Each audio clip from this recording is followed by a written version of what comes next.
I mean, I'm thinking now of a job that I did for 25 years, and at times I really loved it. There's aspects of it that they were perfectly aligned, but more and more and more, every time I'd finish a shift and on my way home, I was so happy to be done. And I tuned in finally and said, what is this about? This is the career, you've worked to become this, you've worked at it for 25 years. Why are you feeling less than happy at the end of the day? And that question prompted me to think, why am I doing this? Why am I still here? And the answers were not so pleasant, because I had an identity as that particular profession. And when people inevitably ask, what do you do? I felt like I felt, and this is a self-limiting belief, I felt that unless I said, well, I'm a blah, blah, blah, blah, blah, I wasn't going to measure up. Yeah. And so that's a self-limiting belief that I have overcome. And now I welcome the question, because I'm always like, go ahead and ask me. So what do you do? And I've been challenging myself to say, I love life. That's what I do. I just go out there and I just follow my heart. And wherever that leads me, that's what I do. And they're just been like, what? Like, yeah, okay. Real women, real lives, real stories. This is the Ladies in Power podcast. Unfiltered, unscripted, and refreshingly authentic. We're not holding back. And maybe after this, neither will you. Let's go. Good morning, everyone. Good morning. Yes, good morning. It's a green day. It might be evening for someone. Oh, it's morning for us. It's actually afternoon. So that's all we care about. Actually afternoon. So even that's whatever. Good, whatever it is for you. Welcome to the Ladies in Power podcast. My name is Meeka Caissie. I'm Sandeep Bhatha. Dr. Mahsa, Soraya. Gurvinder, Dhol. And we are Ladies in Power just like you. And we're here to remind you how powerful you are. And today we're going to be talking about limiting beliefs, or BS, belief systems that get in our way of the potential and the greatness that is within all of us. And I would love to share with you. I'll start with a BS story that I had going on in my head for a very long time. I had this story in my head that I was not going to be able to succeed. I was not going to be wealthy. I was not going to be happy or any of those things. I wasn't going to have a happy marriage because of some of the things that happened in my childhood. So I made up this story that because we grew up with nothing, I was destined to have nothing, because my mother went through tumultuous relationships, and there was a lot of infidelity that I witnessed growing up, that I would never have a loyal husband and that all men were pigs. And that was not that my mom ever said that. However, that was a belief that I took on. And that belief did not serve me. And it wasn't until I started to get into some personal development with Bob Proctor and Tony Robbins and Sharon Lecter and many, many women and men that I started to realize I was telling myself a story. And therefore, I was living out the story that I was telling myself. So all this BS was not serving me. So who else has a BS story? Because now I'm in the relationship of my dreams. We this year we'll have been together for 18 years, and he's the love of my life, my best friend. And I do have tremendous success in every area of my life. I'm healthy. I have beautiful girlfriends. I have great career. I have money in the bank. I have investments. And, so all the BS was really a different kind of BS. So my question is, how did you turn that around in your head? If that was your belief, how did you? Oh, what a great question. I believe, and everything is a belief. Everything is a belief based on our own experiences, people in our lives. And I started to meet people. So I had one of my greatest mentors. First my grandparents, because they came with absolutely nothing and they had tremendous success. So I knew it was possible. I just didn't think it was possible for me.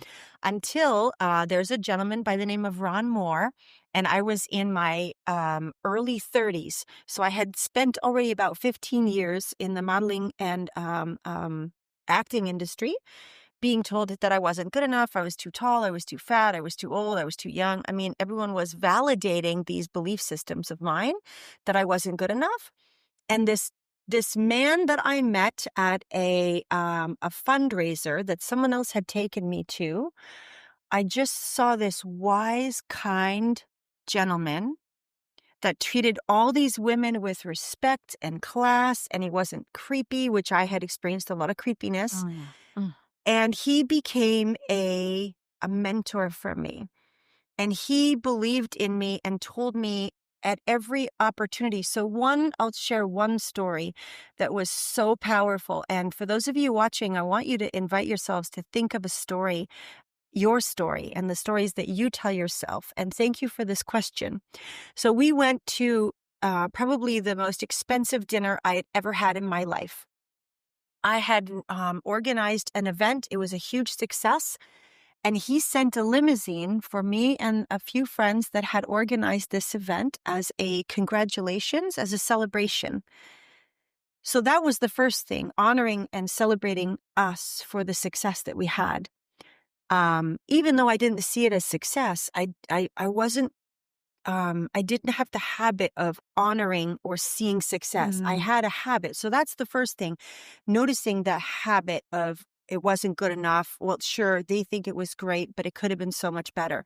Well, then we went to this beautiful restaurant for dinner, and I laugh loud. I laugh loud so people at other tables will look over. And he said to me at the table in front of all of my peers, "You have the most fantastic laugh. Do you notice how everybody stopped eating or looked over because you were laughing so freely?" And I had been told all my life, not by my parents, by other people, that I laugh too loud and that I should tone it down. Oh, wow. Wow. And this man, and Ron, if you ever see this, I want to thank you from the bottom of my heart. That was a tremendous impact. I could cry right now thinking about it. And so I think about that every time I feel like I'm too big, I wear something too bright or too loud, or I speak too loud, or I laugh too loud, or I cry too loud. And I remember that is courage. That is my God-given right. That is the evidence to support that I am a walking miracle and I have something to give in this world. And if you don't laugh loud, that's okay. That's you. I laugh loud and I embrace it. So it took one person to change the perception of what was acceptable to what was actually glorious, to something, from not acceptable to something that actually had to be revered and was amazing. Isn't that strange that one comment from a kind person can make such a big difference? And I was ready. Plus. I was ready to hear it. Like he said it in such a way, Yes. in such a loud way. Yes. Like he was loud with his comment, not boisterously loud, but so firm, so confident, so direct, so on purpose, so intentional that it would have taken, somebody maybe deaf to not hear it. And so, yes, it landed in that. It didn't even land in that moment. It landed later. However, it's a reminder. Yeah, it just takes one person to change your life. It takes one person and the willingness to see and the willingness to believe something other than the story that you tell yourself that doesn't serve you. Limiting factors are things that, first of all, I think if recognition is the first step, we know we have them. Like for me, it's worry and fear. And like Tony Robbins says, that's from him, fear stands for false evidence appearing real. And I really try to remind myself.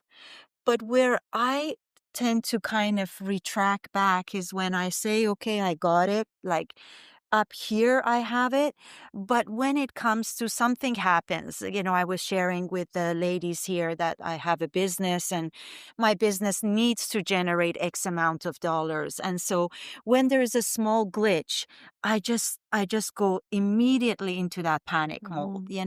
What are we going to do? What does this mean to the production at the end of the month? What's it going to mean, when we go to sell the practice? And then it just keeps going from there. And if we can't sell the practice, well, me and my husband are going to die poor. And if we die poor, who's going to look? I mean, it doesn't just come in as a little bit of a fear. It goes into this whole scenario, and all because one employee, for example, didn't bother showing up.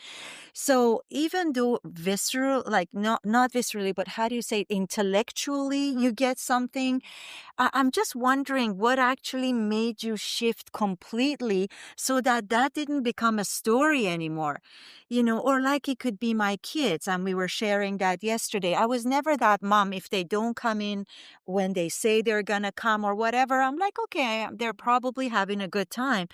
And lately, I don't know whether it's because I'm aging or whatever, I'm reverting to be my mom, and they're half an hour late and I'm like, okay, it was a car accident. I know it was a car accident. I'm like, why is my brain even going there? Why not that he's having a great time with his friends and he just forgot to call? Or she went to New York, and why didn't she message me right away that the plane was fine, or whatever the situation is? Like, where is that coming from, and where do you how? Apart from recognizing it, how do you cement it in your brain? So in your brain, for those people that know Dr. Joe Dispenza, sorry, doc, but brain. From one doctor to another. It is stuck in my brain, your voice. But how do you cement it so that it's not back to your default? So we have this thing called the negativity bias in our brain. So as humans, thousands of years ago, 100,000 years ago, we have been trained to think negatively. Being positive is new. Okay. It's actually very new. So this negativity bias really helped us when we were in the jungle. We were hunters and gatherers, and we were looking for food. But we were very careful, because if we weren't careful, something was going to eat us or attack us, and then it would be gone. We would be gone. So we are prone to being negative. It's cemented into our brain, into our limbic system. So we actually have to work on, like humans nowadays, we actually have to work on being positive. And one of the ways that I firmly believe is meditation. Meditation. Because so when we meditate, we start calming the beta brainwaves. And when we stop calming the beta brainwaves, the monkey mind that takes us to worry, that takes us to anxiety, that takes us to fear, as soon as we start calming that, we have those beautiful alpha brainwaves coming in. And when those alpha brainwaves come in, we're able to see things with a clearer vision. We're able to expand what is around us.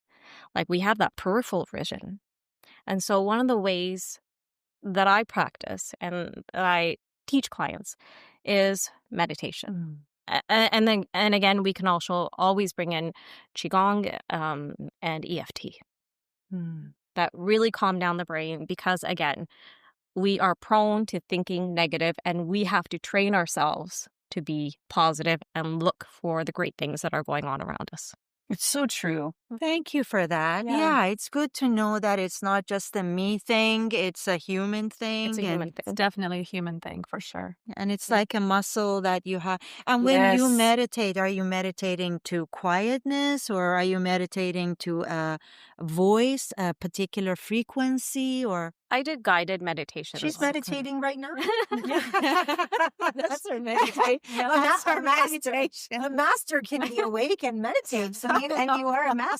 So it's true. I love that. Yeah, always. But I call it emotional strength training, like the way we build muscles. Yeah. Like if we stop training our physical body, then it just falls apart. Yeah. And it's with the brain too. So I try to let clients know that it's emotional strength training when we are working on the brain. And encouraging it to, okay, so this is going on. Take that breath. Mm-hmm. This is going on. Tap on your collarbone. Let's take that breath. Yeah.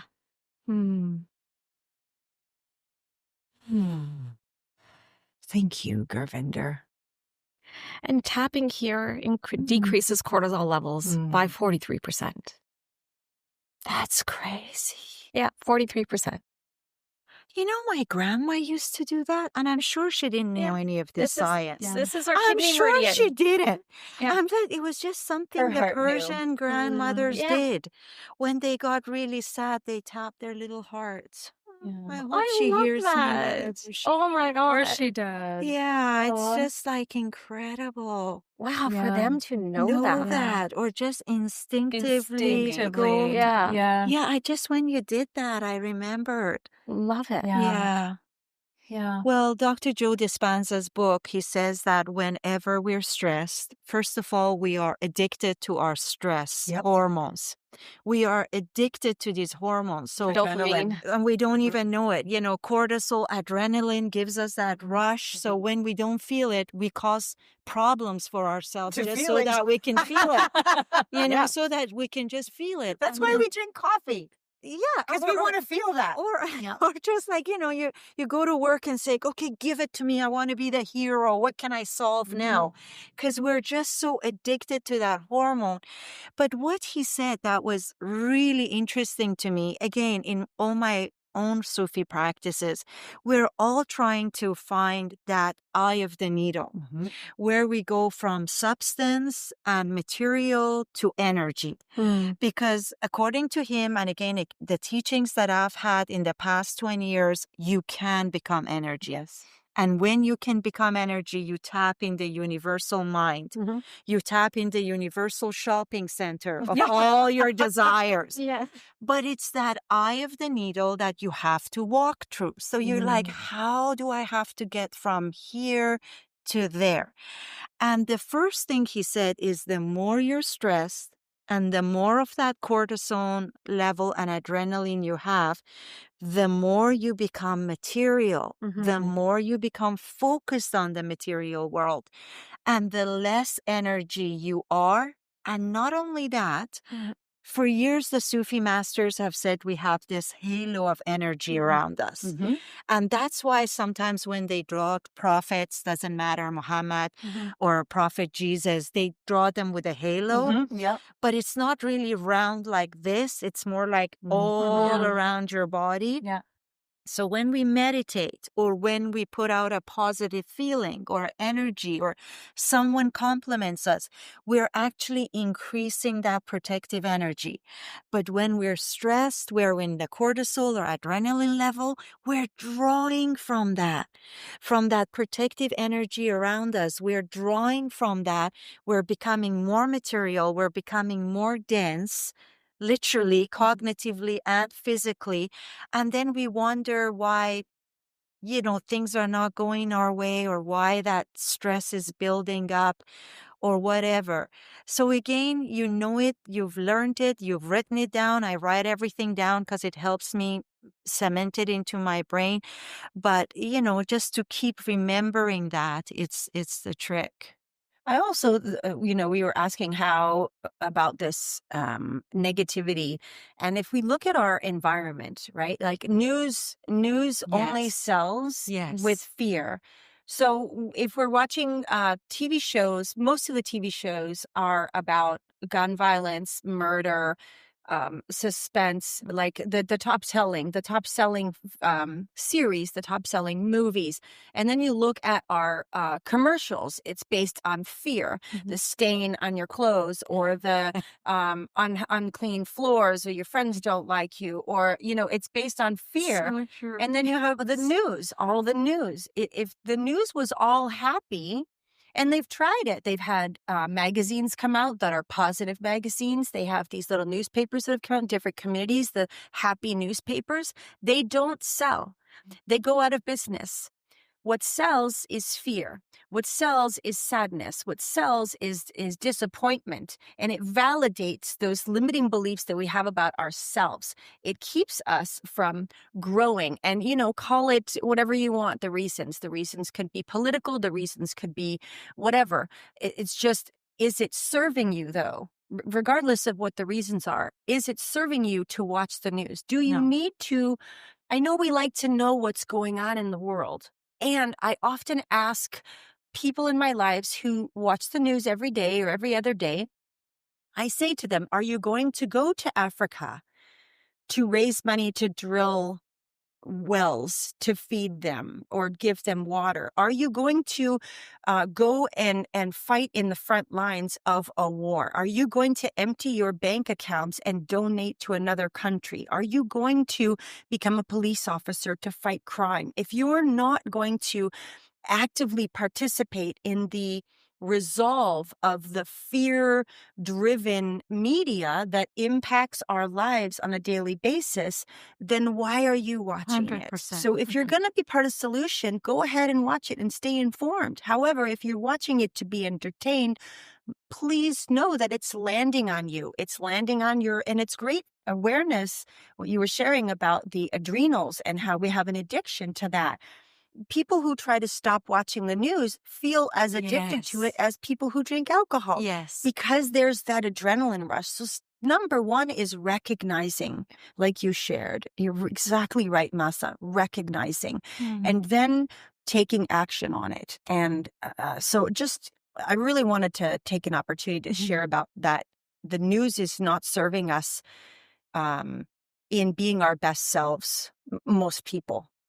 And I know I'm hogging here, but that just reminded me of something else that I read in his book. My mom called me and she says, my doctor is bugging me to get the shingles vaccine. Should I or shouldn't I? I'm a dentist, but anybody who has any problems in any areas of their life, call me, because they figure from digestive system to heart, I can figure it out. And I go, well, Mom, let me think about it. And talking about universe delivering what you need. Again, I don't know I am loving on Dr. Dispenza today. It's not like he's paid me. You should after this podcast. But I opened this book, Becoming Supernatural, and he talks about the shingle virus. And he talks about how the doctors get paid. Unbelievable. In order to push the vaccine. It's a multi-billion-dollar business. And then he talks about the advertisement that comes and how this old man is sitting with these horrible scars all over his body. He's like all scrunched up, even the body position. Watch me. He's like this, right? I mean, he's not like, oh, I've got shingles. He's like, oh. And his wife, who loves him and who's been with him like 50 plus years, is looking at him with this look of, I wish I could do something. So fear, sadness, it's my fault, guilt, all of that is like displayed within a couple of seconds. Then a very confident voice comes and says, this could all have been prevented if you get the shingles virus, or the vaccine.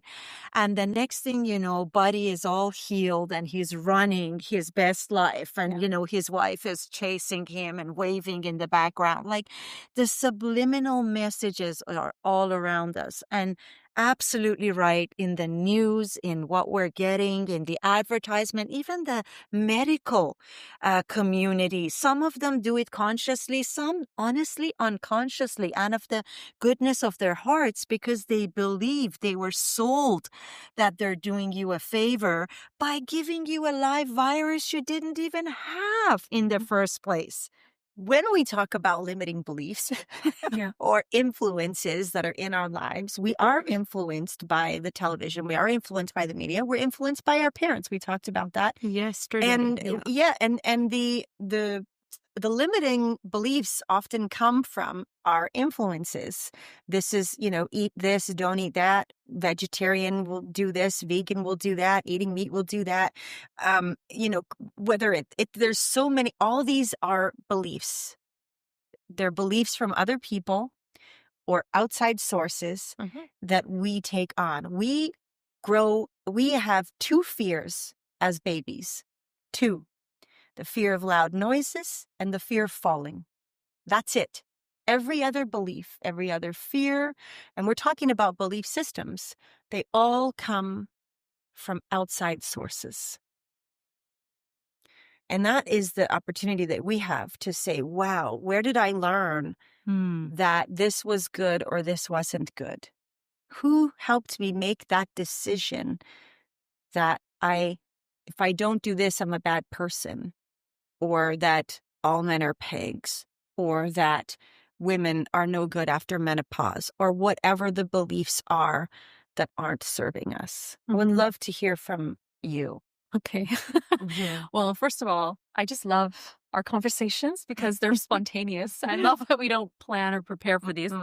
And so sitting here listening, I find it really just interesting to consider self-limiting beliefs for myself. And I was sort of reminded of the self-limiting belief that I carried, I think, for a long time, to not take risks. So safety was something for me that was instilled through various influences. And I think and I didn't realize it, right? So I'm just living life and I kind of like the way it coasts. It's coasting.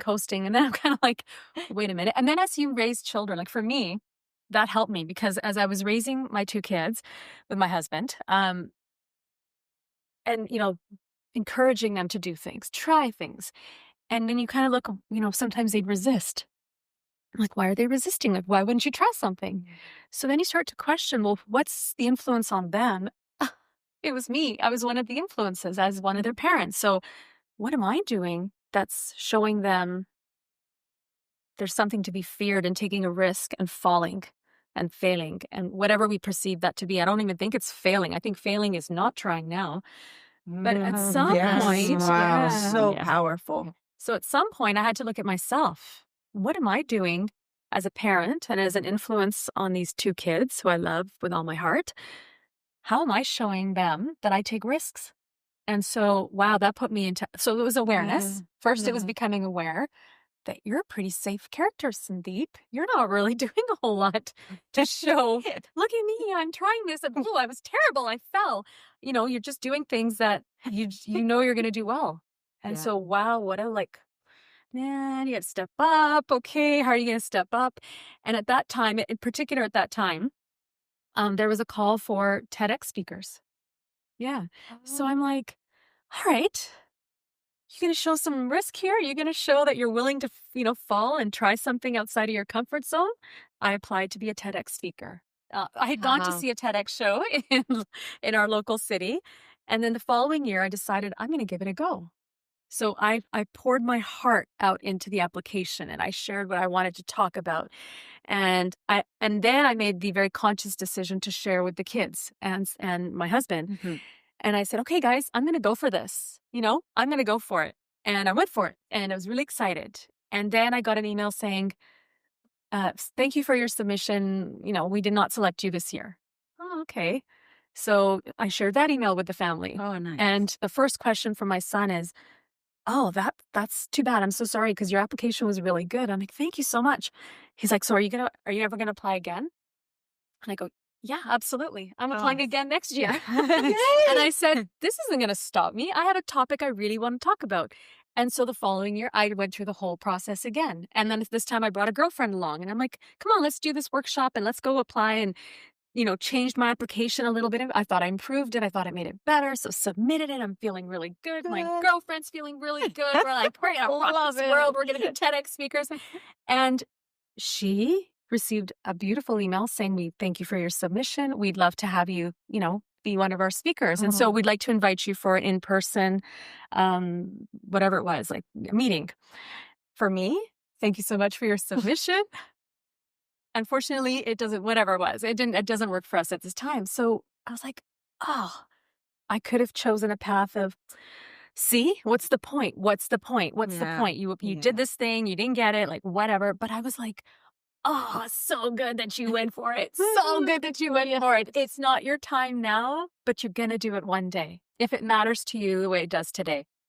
And so that's a turning point moment for me where I realized, just go for it. And then, of course, you go on the journey further and further along. And now I'm all about what makes me uncomfortable? What makes me uncomfortable? How can I be less safe? How can I try different things? So that's the yes, Sarah, that we've talked about. Yes. So just saying yes, but the limiting belief was you can't afford to fall. Yes. You must do things that keep you safe. So safe career decisions, safe friendships, but it's so beautiful to step outside of that limiting belief, because life became so much more rich, just became so much richer, stepping out of that Oh, and that's welcoming these uncomfortable opportunities.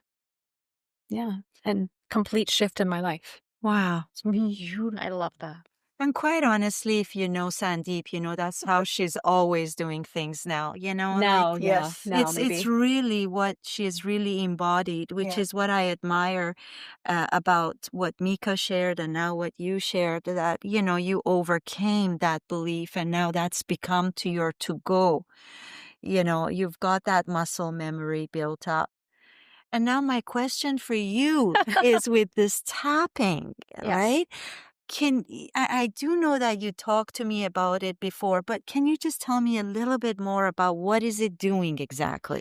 So the emotional freedom technique is this unbelievable tool. Okay. And one of the reasons why I love it is because you can just do it inconspicuously. So when we tap on, if we tap on our top of the head, we tap on our eyebrow point, and then we tap on the side of the eye, we tap underneath the eye, we tap under the nose, and then on the chin, and then on the collarbone, and then just under the bra line. And so when we tap all these meridian points, what we're doing is we are calming the body down. And the other component is the Western psychology. And we're actually uttering what is bothering us. So, Okay. I'm anxious. I am anxious. And the beautiful thing about EFT is when you're tapping and you're actually saying what is going on, the beta brainwaves start calming down, the alpha brainwaves start coming in. And if you're really honest, the theta brainwaves start coming up and they're giving you all these beautiful whispers. And so when they give you those whispers, you're like, then you start thinking, why am I anxious? What is actually happening? And the truth is inside you, and your body always tells you. The body always gives you those whispers. And that's why I love EFT so, so much, because you're tapping, being fully transparent and honest with yourself. And tapping works generally. Anybody can do it. But if you want to get down to those weeds, please, please, please, if there is something really deep, contact a practitioner. Can I ask you something just for clarification for myself? Because as I'm learning from various, sages and experts, and one thing that's recently sort of I've become more aware of is the I am freeze. So what I understood, and please, I want you to help me with this, because you just said something and I was like, oh, question mark came up, because the I am anxious worries me, because I'm trying to not to say the negative words and saying more of, because they say as soon as you say I am, or you think I am, you become, or that becomes your reality. So I would love to get clarification on how that doesn't create that negative. Beautiful. Okay. Great Beautiful. question. Thank you. That was Thank you. So we start tapping on the side of the hand point, and this is the psychological reversal point. So this is where we start tapping. And this is where we say, even though I am feeling really anxious right now, I deeply and completely accept myself. Okay. So while we're saying our phrases, we're also saying we accept ourselves. I honor myself. I deeply and completely love myself, or this is where I am.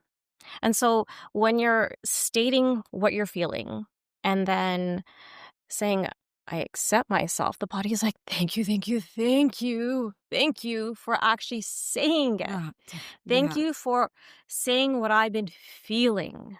And then when we tap on the rest of the meridian points, that's when all the other brainwaves start coming in and all the little whispers start coming out. And so yes, to say the negative is really important, but we're combining the negative with acceptance. Okay. And so when we combine the negative with acceptance, the body's like, you just validated exactly what I've been storing inside of me for decades. And that is one of the reasons why EFT works so well, Nice. because we're being fully honest with ourselves. I like that. I like that. And for you, often people become a therapist in a certain area based on their own experience, their own trauma. It starts with healing yourself through something, and then you become passionate about it because it's worked. Yes. And on our theme with limiting beliefs, would you care to share what maybe limiting belief you had, or what is one of the stories that you would like to share? So I grew up, I'm one of 5 siblings. I'm the eldest out of 5. And we grew up with a bipolar mom. And so everything was everywhere, highs and lows all the time. So I turned to Oprah Wow. as when it was 4 p.m. every day after high school. And I turned to Oprah, and Oprah had all these amazing people on: Gary Zukav, Ian Van Zandt, Deepak Chopra, Tony Robbins. Yes. So I learned, I plopped myself on the sofa, sat down and learned from them, because I knew as a young person that I wasn't going to get it from my family. But I just wasn't. It wasn't there, and I'm like, okay, where am I going to get what I am craving for? Because I was craving for something. And I learned it from Oprah and all of her panelists.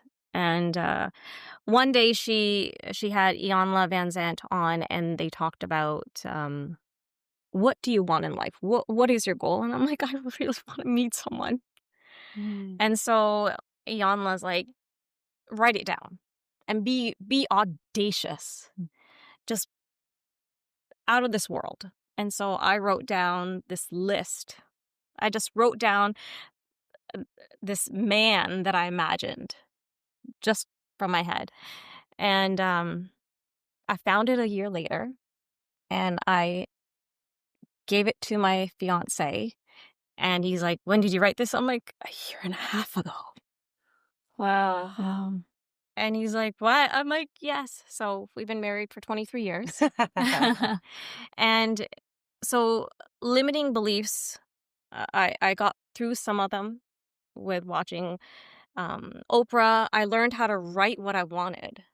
So I started writing goals. And I actually wrote a date too. I wanted everything to happen by at a New Year's Eve. And that's when my husband proposed to me. Wow. That's so crazy. That's such an uplifting story too.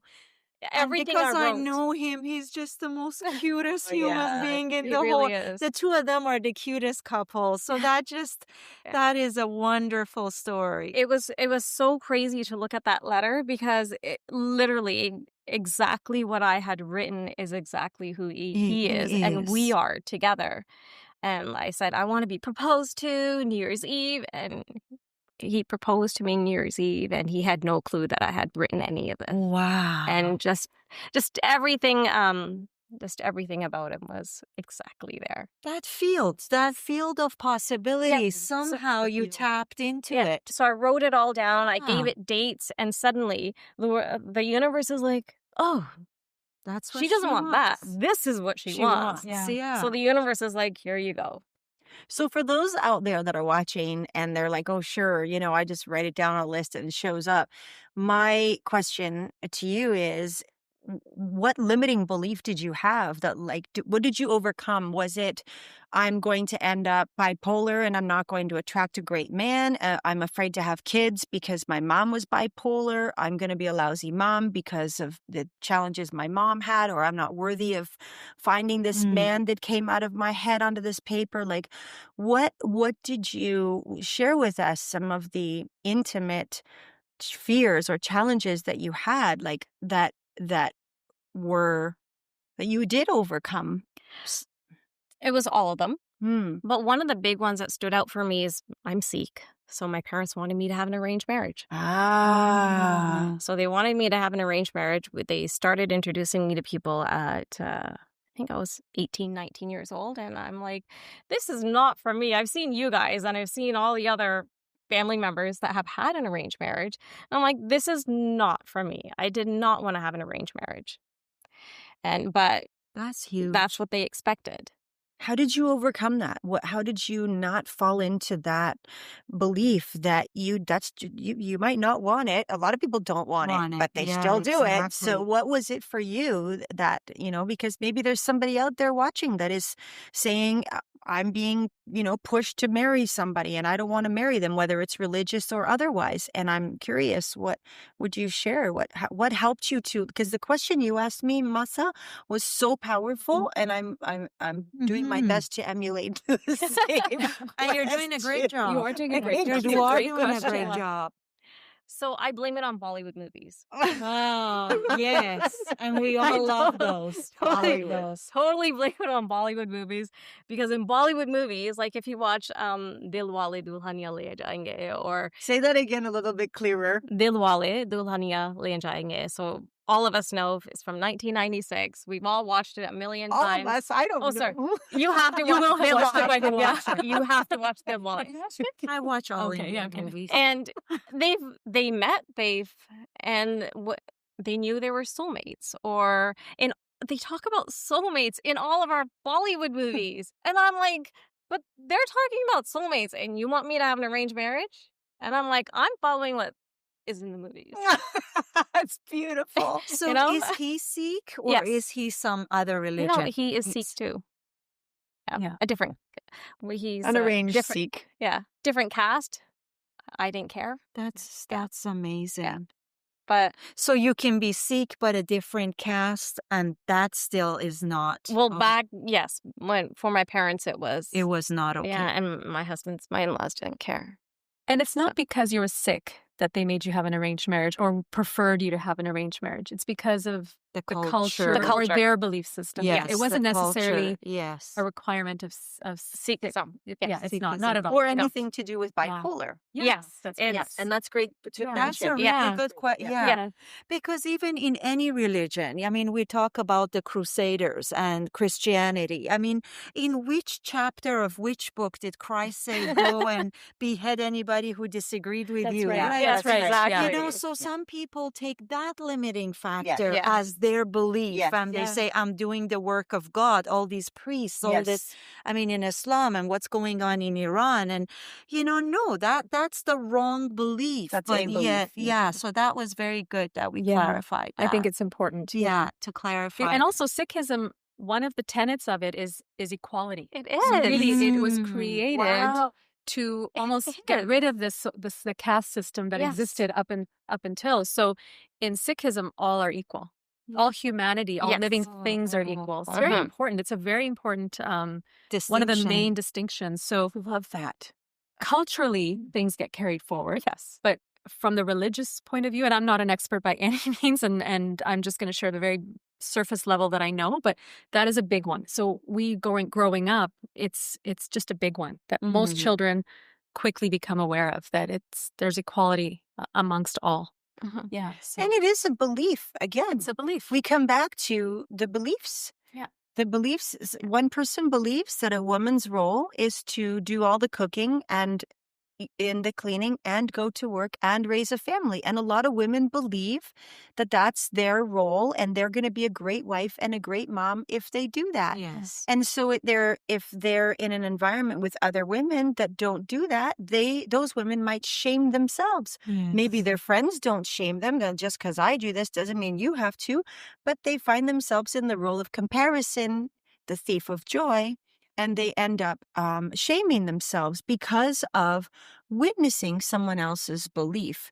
How much the woman should earn, or the man should earn more money than the woman is another belief that continues to come out. That unfortunately, there's a lot of marriages that don't survive that. And it's because we have a belief and we are not falling into that belief. Therefore, we are not good enough. Therefore, we will not be loved. So let's sabotage the relationship before it falls apart. Let's stay in control of this. Let me break it before somebody else does.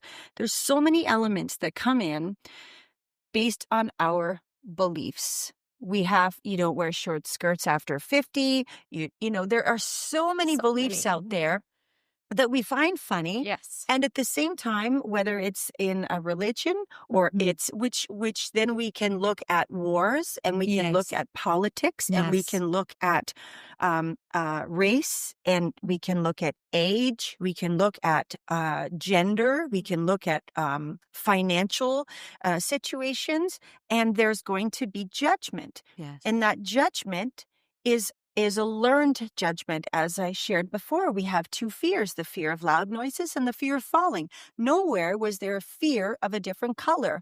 Nowhere was there a fear of somebody who earned less money or more money. Nowhere did we learn that rich people are greedy. Nowhere did we learn that, fill in the blanks. These are all perceptions that we bought into. Normally, and this is my belief, right? These are my belief systems that I'm sharing with you. This is not the golden rule. This is things that I believe, is that you must be willing to look at where did those come from and what is this serving me to buy into it. And usually it comes from, my belief, a sense of belonging. If I believe what she believes, she'll like me. Because people like people who are like themselves. Yes. And often we let our values go by the wayside for the bigger desire of being liked, because then we have a sense of belonging and we're not alone. And that is an innate human fear, is to be alone or to not be enough. Because as Tony Robbins says, if we are not enough, then we won't be loved. So it's a powerful conversation to have, to look at all of your beliefs. There's the story of the mother's in the kitchen and she's trying to put the ham in the roasting pan. And she chops off the ends of the ham and she puts it in the roasting pan and she puts it in the oven. And then her husband says, "Why are you cutting off the ends?" The story, this is how I remember it. "Why are you cutting off the ends?" "I don't know. That's what my mom did." "Well, it doesn't make any sense." So I call my mom. "Hey, Mom, why did you cut off the ends of the roast before you're cutting away like a third of the bird?" "Oh, because that's what or the ham or whatever it is." "Well, because that's what that's what your grandmother did." "Well, let's call Grandma. Why did you cut?" "Well, because the ovens were 24 inches and the pans were big enough. So we cut it off just to fit in the oven." Oh my God. So we have these That makes beliefs, sense. right? That makes sense. We have these beliefs that we buy into. We don't even know why. So get curious about your beliefs without shaming yourself, without making yourself or someone else wrong about whether they want to stay home and cook and clean or they want to earn less money because their husband, needs them to do that or thinks they need them to do that. Whatever the story, it's all story. Oh my gosh, it's all story. So invitation to get curious, because if you're making up a story that doesn't leave you feeling great, it's time to make up a new story. Agreed. And a really good course, I think, for people that, we send all our employees to is Landmark.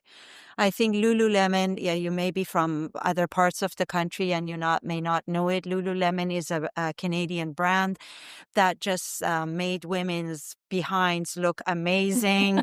And they've been a very successful brand. They're now in United States. And I learned that they send all their employees to Landmark Landmark is a course that you take from all over around the world. It's funny because one of my employees speak Persian, and she didn't really understand the concept of the teachings, and they're hooking her up with someone in India, which not with someone in Iran, which is the language, Persian language, or Farsi is our language, but somebody in India, so that she could get the teaching in Farsi. And the whole concept of Landmark is, number one, what is a story? Number two, how do we tell it to each other? How do we repeat it to each other until it becomes a belief?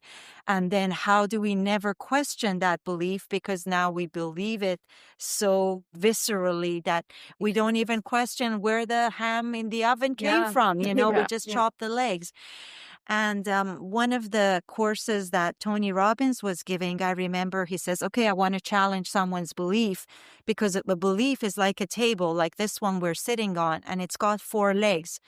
And the minute you start chopping at that belief, one leg at a time, I think there was a lady that got up and she said that she really believed that she was unattractive. Oh, I remember that. Yeah. Remember that? Yeah, And Date then, with Destiny. yeah, it was a date with destiny. And then and he's like, well, where did that belief come from? And she says, well, I don't know. And he says, well, dig deeper. And I'm like, stop bullying her. But, at the end of it, it just came down to a stupid something she heard when she was like 8 years old. Somebody said something to someone.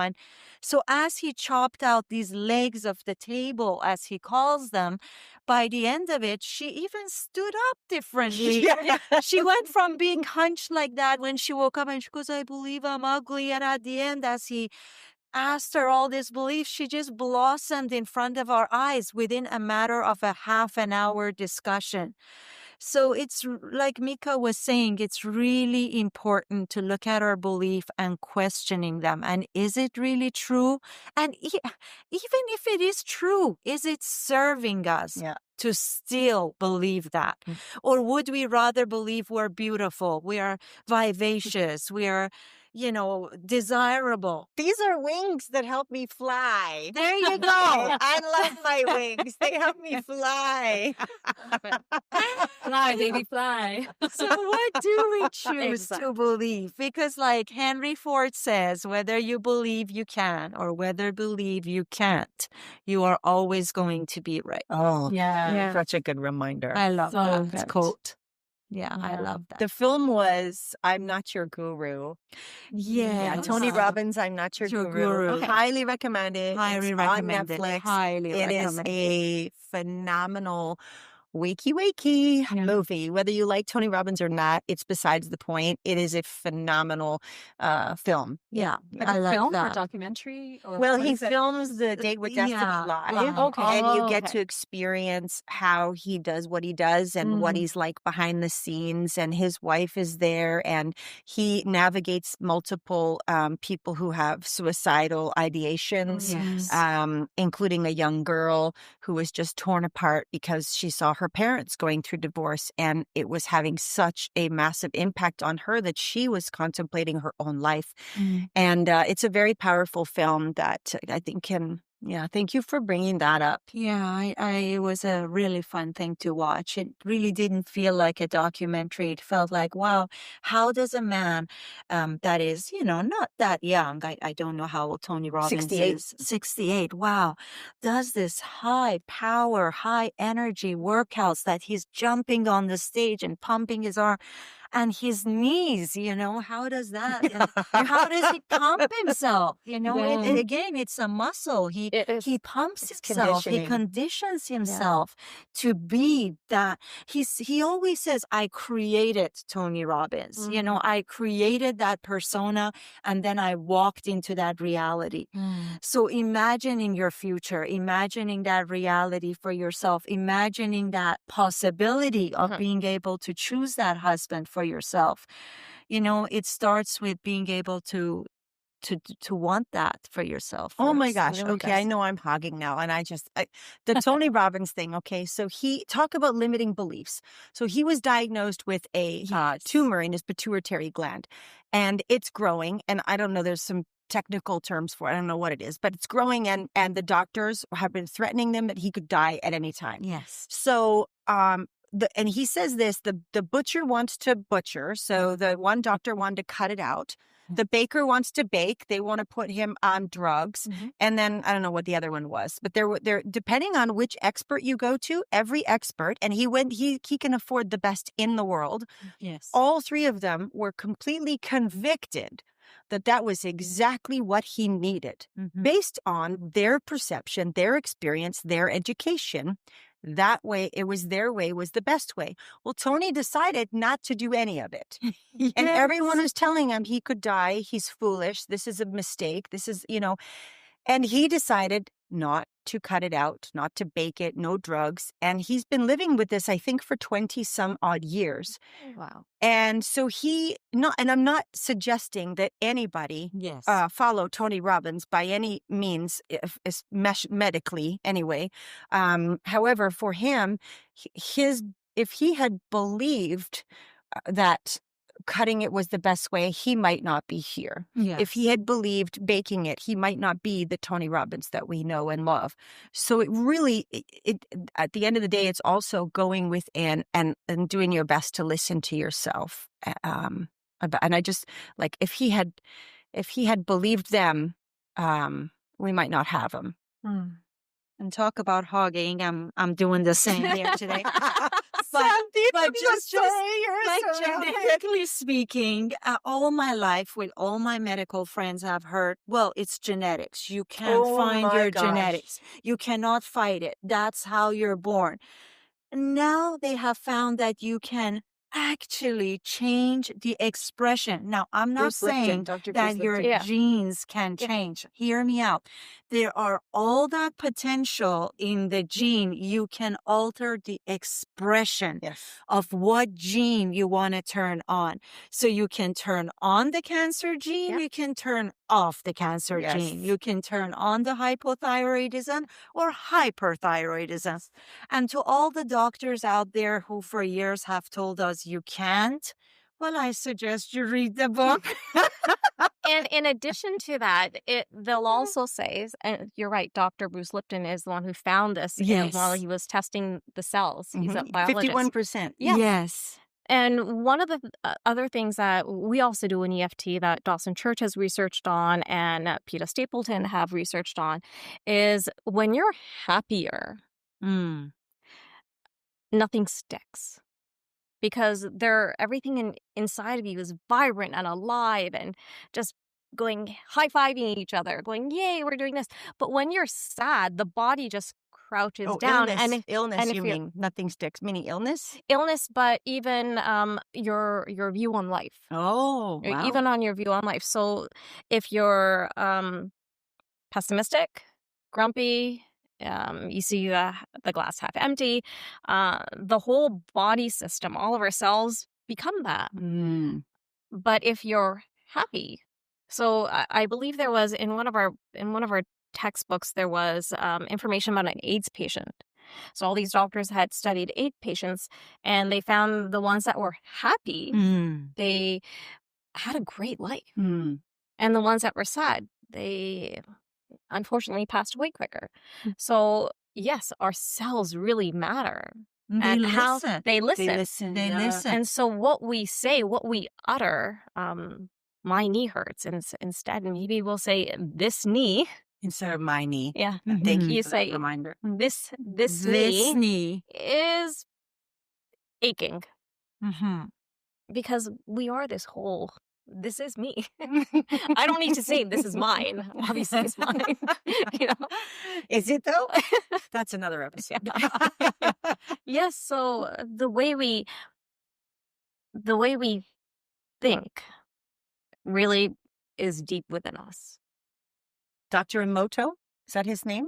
Yes. Japanese. Yeah, on on water. water. The different things on the water. The water. Yes. Yeah. The hate, the love, the ignoring. Ignoring was the worst. Yes. Yeah, ignoring really is the was. worst. Ignoring is And the that's worst. what happens to infants that are They die. they Yes. die.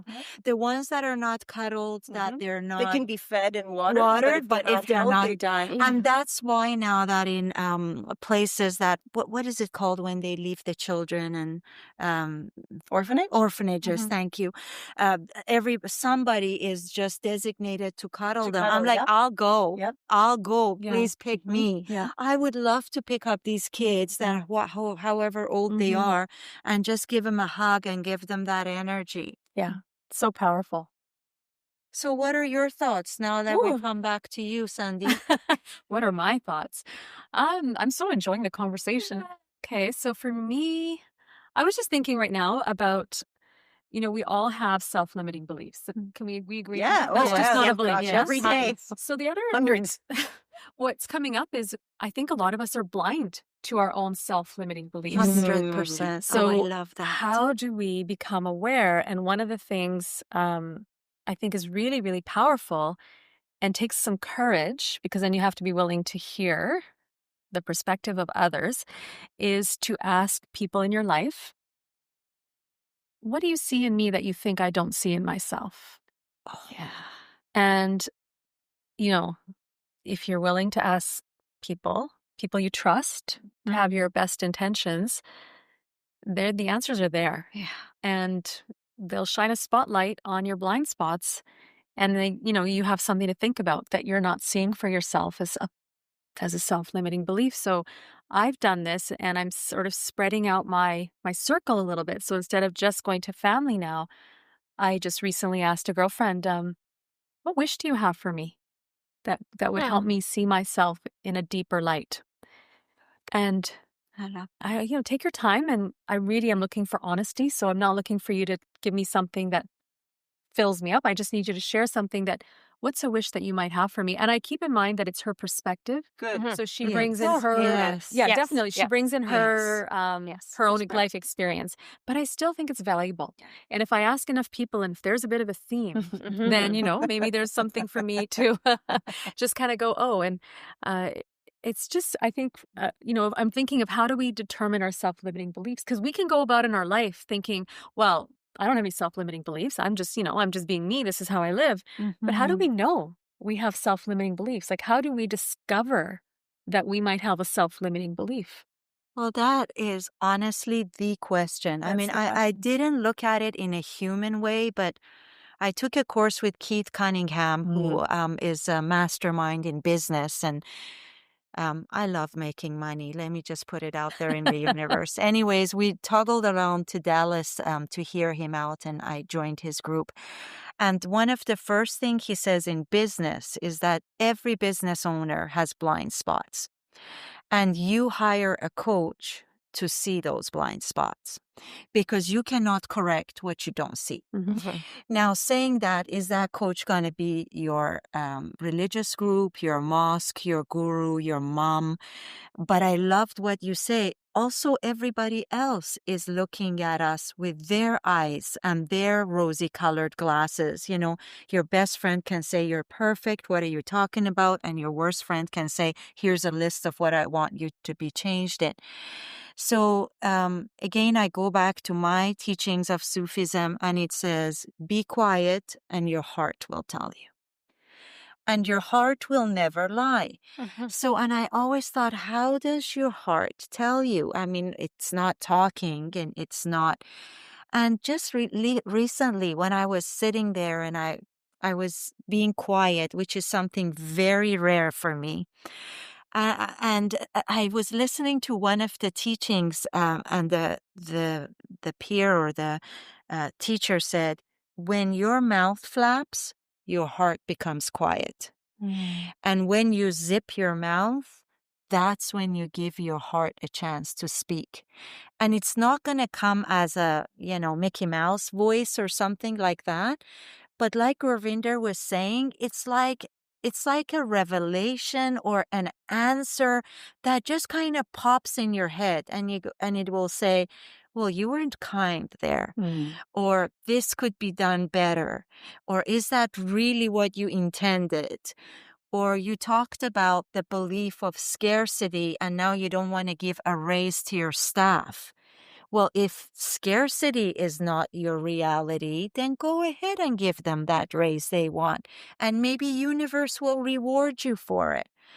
So as much as I love what you said about asking your friends, I also loved what you said about they're giving you their perspective. Mm-hmm. And just sitting quiet with yourself and asking yourself, because how can what God show me what needs to be changed. Mm-hmm. You tell me, because I don't know. I don't know what's best for me. And that's where the silence is so Golden.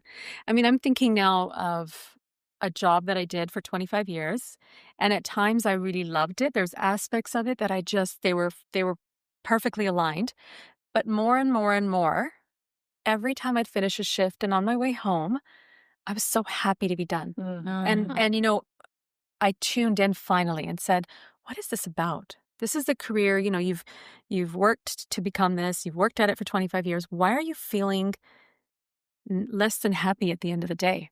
And that question prompted me to think, why am I doing this? Why am I still here?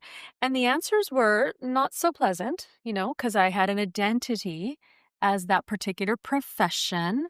And when people inevitably ask, what do you do? I felt like and this is a self-limiting belief. I felt that unless I said, well, I'm a blah, blah, blah, blah, blah, I wasn't going to measure up. Yeah. And so that's a self-limiting belief that I have overcome.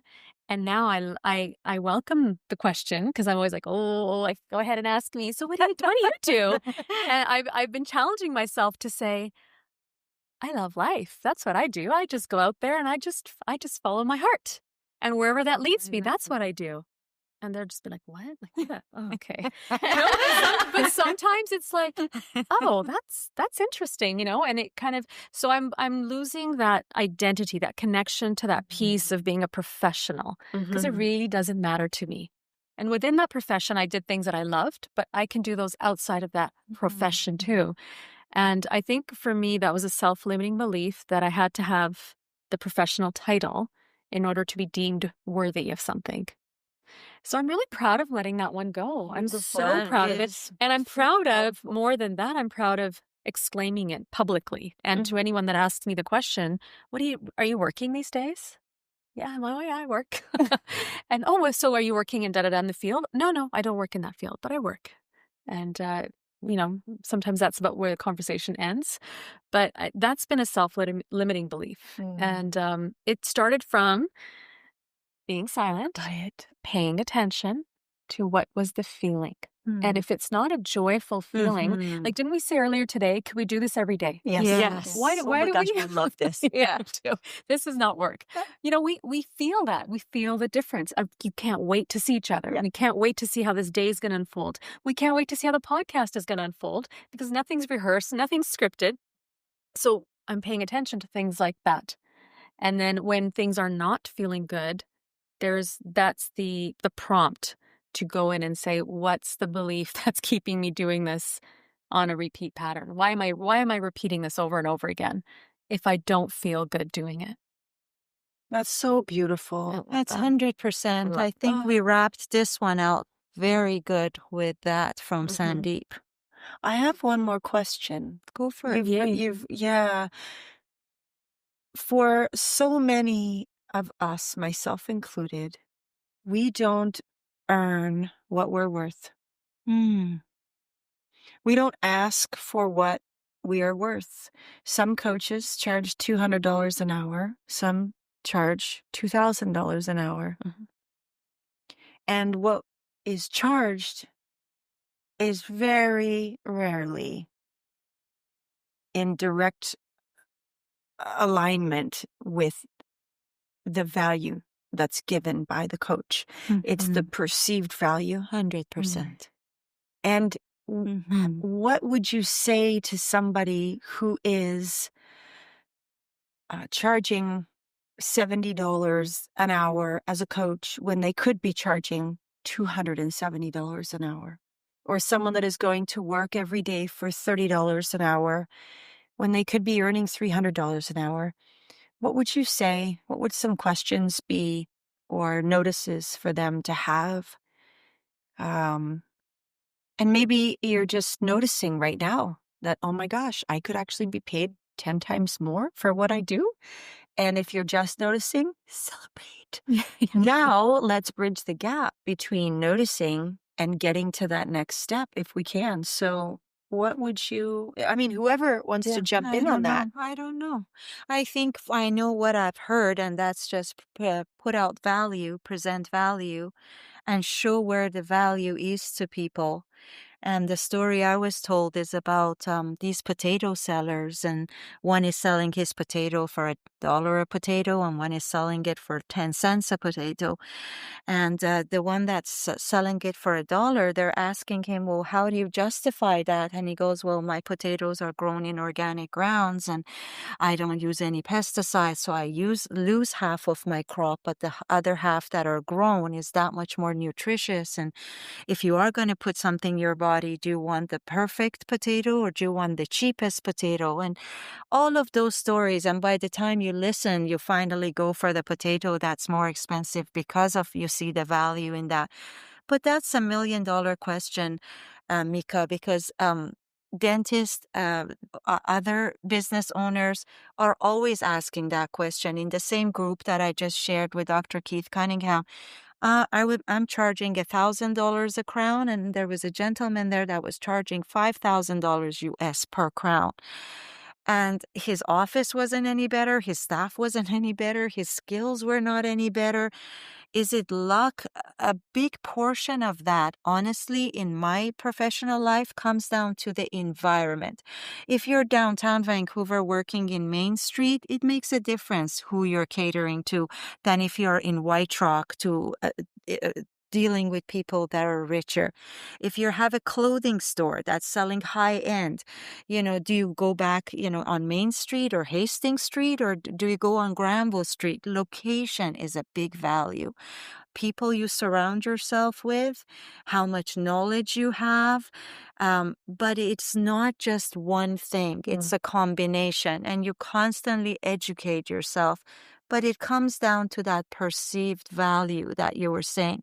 People are willing to pay for what they think. Why do we pay $5,000 for a Louis Vuitton bag and it's not even leather? I don't. A lot of women do. A lot of women do, and their worth is attached to that. Why do we choose Dior when we can have a $5? I mean, you can justify why going to a fantastic heart surgeon versus a bad one because it's your heart. Yes. But, people will rather buy the big TV than fix a tooth, and they eat with that tooth, and Wow. that tooth is related to their health. But they say, I can't afford it. So it's another podcast, I think, when it comes to that. But it was a really good question that Meeka asked, and I think we should all ask about. I think that's a great question, and that'll be another podcast. Maybe. I think what's coming up for me around that question is even maybe assuming what people can and can't pay or what they're willing to pay. I think is a self-limiting belief. Yes, like 100%. We cannot determine what someone will pay for us. It's us that determines the value that we bring to the table. And I'm learning now about the concept that money is an energy. Yes. It's an energy. So when we put out something wholeheartedly and it's such great energy, who are we to decide what someone is willing to exchange that energy for? Because they may say, we think money's this paper and it's a currency, but it's actually just an exchange of energy. So if we're buying a potato for $1, so good, but we feel so good eating the potato because the seller was just a happy person and said, you know what, eat my potatoes because they are grown with love. They're just, I don't need to tell you that it's organic. I don't need to sell my potatoes to you. I am telling you they are grown with love. Yeah. And you're going to say, oh, give me that $1 potato. Like, I want to take some of that love inside. And I want give me that potato. Give me that potato. Take your 10-cent potato. I don't want that one. I want the one that's like, it's got the currency. It's got the energy of love with it. And worth. So, and worth. And so I think we can take that responsibility off of us of determining how they perceive the value of what we offer. That's so beautiful. Oh my God. I tell you, every time I love say the something, perspective. she just Love trumps it. it. No, I don't mean it in a bad way. It trumps my reality of how I think, and I just love it. I love As it. I you do love for it. me as I well. love it. No, As you you do do the same for for us. me, as I you do just for us. incredible how much it's just amazing. You inspire me to think bigger. I feel Precisely. like I'm thinking bigger when I listen to you. You bring me back. Beautiful. That She was really lovely, felt it. guys. And I bring it down to worth. It's like if you feel like you put the love in, you put everything into what you're doing, and then you're like, you know what, this is what I want to share. When you know your worth and the value you've put in, people are more likely, people are going to completely gravitate towards it and say, yes, look at you. I want that. Yeah. I totally want that.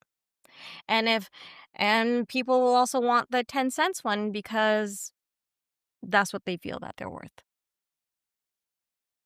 It's So like to me- L'Oreal says, hair color, because you're worth it. Yeah. Yeah. Yes. L'Oreal. You're Sure. worth it. Yes, you are. Yeah. Yes. Does that mean I have to buy a $5,000 bag? 100% not. 100% not. No, but I think that's something that I was Tony Robbins did. He asked us He to did. everybody show their bags, and he asked, "Why are you buying that? It's not even leather." And I'm like, "It isn't," but it's like the perception of worth. Yes. You feel worthy. You Yes. feel that title. That when people ask you, what do you do? I'm a nutritionist, I'm a psychologist, I'm a whatever, and I can carry a Louis Vuitton. It's adding to your worth. Absolutely no. Quite honestly, it's ridiculous to pay that amount of money for I think it's a bag. But we all do it, And to each their own. and to Yes. each their To own. those that do and to those 100% that don't. don't. Yeah, everyone do You go, girl. Yeah. You go, Yeah. girl. You do you. Yeah, It's so you true. do. It's You so do true. you. Yeah. I love it. I love it. I think it's beautiful. For me, whether somebody is carrying a $5,000 bag or a $5 bag, it's interesting. That doesn't determine the love or the respect or the time that I give the other person, because I don't attach that to the value. And at the same time, I absolutely love someone who celebrates themselves and honors themselves with something that is so special and that really only a certain class can have. That is a treat. That is a reward in my eyes. I feel that is just so fantastic that, yeah. It's just right there, that's inclusivity. I That mean, is. I think right there, she just demonstrated what does it mean for us to love and accept everybody. Thank you, Meeka. Yeah, thank you. I Thank mean you. it. Yeah, Yeah. thank you. Oh, Doesn't matter. Okay. We don't attach value to people who have, and we don't judge people who don't. That's We, right. at the end of the day, Mm. we give them enough time, the same Yeah. attention. Yeah. I want to know your heart. Yeah, I think we all do. We want to know what's important to you. How can we value you? How can we show you that we see you and we respect you, we admire you, we're cheering for you? You are a lady in power, just like us. And maybe you're a man in power watching. But inside every man, there is a woman. We have a masculine, we have a feminine. And so this applies to every one of you who are listening. And I want to thank you for this powerful, genuine, challenging topic today. And we look forward to seeing you again. So, do with indeed. that, See you next time. The views shared on this podcast reflect our personal experiences and opinions. This content is not a substitute for professional advice. Please consult a qualified expert for any medical, legal, or mental health concern. If this conversation spoke to you, please follow the Ladies in Power podcast and leave us a review. Your voice helps more people find this sisterhood and these conversations. Together we rise. And remember, your voice matters here.